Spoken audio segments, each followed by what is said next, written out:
Okay, so this is the unboxing of the Razer Naga, and this is the fairly new version that Razer brought out recently that has the mechanical buttons on the side.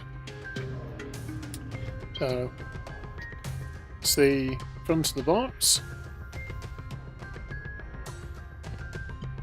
and the sides, back. A difference between this and the Naga Epic, the original one, is the scroll wheel is also a tilt and click, so it will tilt to the sides for 4 directions to scroll. So you can scroll left, scroll right, scroll up and scroll down.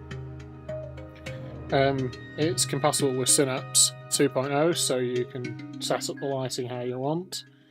As I said, the mechanical buttons on the keypad there. Mac and Windows support. Now, it will still function on a Linux machine, but you won't be able to control the lighting, so you'll probably have to set that up on another machine and then plug it into a Linux machine. Certainly know that's what I've done with my original Naga Epic, and that worked fine, and it retained its colour settings. There's the other side. There we go. The bottom of the box and the top, and then inside the front they have a little notice about the new mechanical buttons on the side there. Okay, so let's get to opening it up. Sealed top and bottom with the stickers.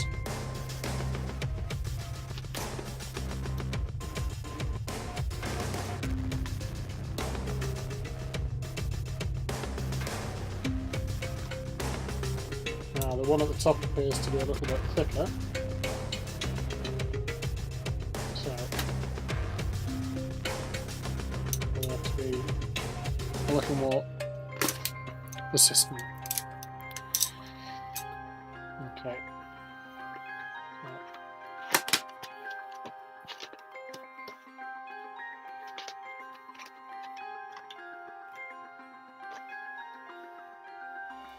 So fairly just standard box.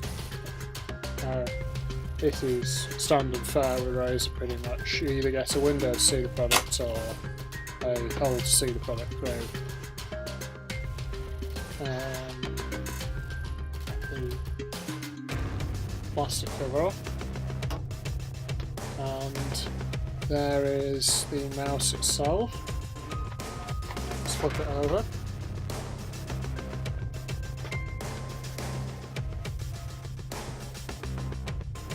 This is where they put their documentation.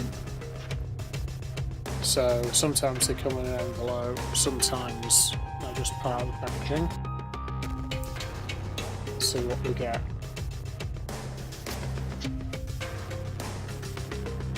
So you get the Razer stickers. You get the little welcome to Razer documentation. That's pretty much standard in all their hardware devices they sell.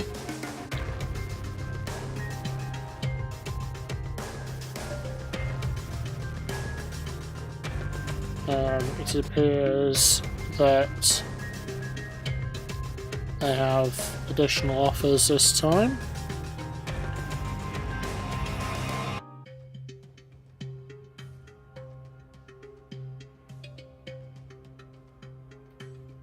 Looks like in order to get that particular reward you have to give a review of the product. Text review, not a video review. Then you've got a bit of documentation about the mouse, a serial number, where you find your serial number, what all the mouse buttons do, where the sensors are, obviously plugging it in. The number pad on the top will by default, on the side of the mouse, will default to the numbers across the top of your keyboard. So that's pretty standard behaviour. And then you get information in a few different languages. You get, obviously, it's got a laser in it, so they have to put that in there.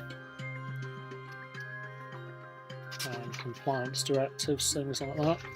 So that's all there is documentation wise.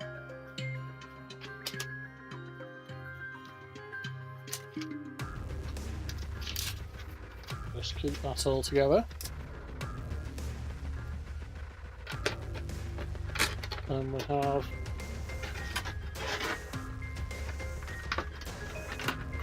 the mouse itself.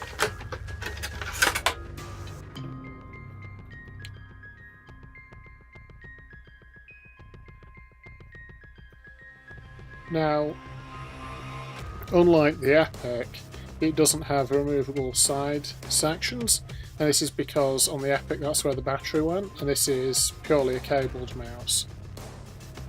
It's to do with reducing the latency of the device, and for communicating with the machine, because wireless can introduce latency. You've got the sensor there in the bottom, the slip pads around the edge so that it moves smoothly on whatever surface you're running it on, and the buttons on the side there, and you can actually hear them clicking, unlike the original Naga that had flat buttons. These are actually more sort of tactile and easy to feel when you've clicked. As I said, the multi-direction scroll wheel up and down, left and right. A couple of extra buttons there. You can probably key those to like DPI sensitivity. Obviously the left and right click as per normal. I'll show it in comparison to the Naga Epic next. Now, I have had this for quite some time, but as you can see, they're comparable size mice. But as you can see there, these buttons are just membrane buttons, and they can sometimes be easy to accidentally catch. If you're going for, say, that button, you might accidentally catch that one. With this, they've improved the spacing on the buttons, so that wouldn't happen.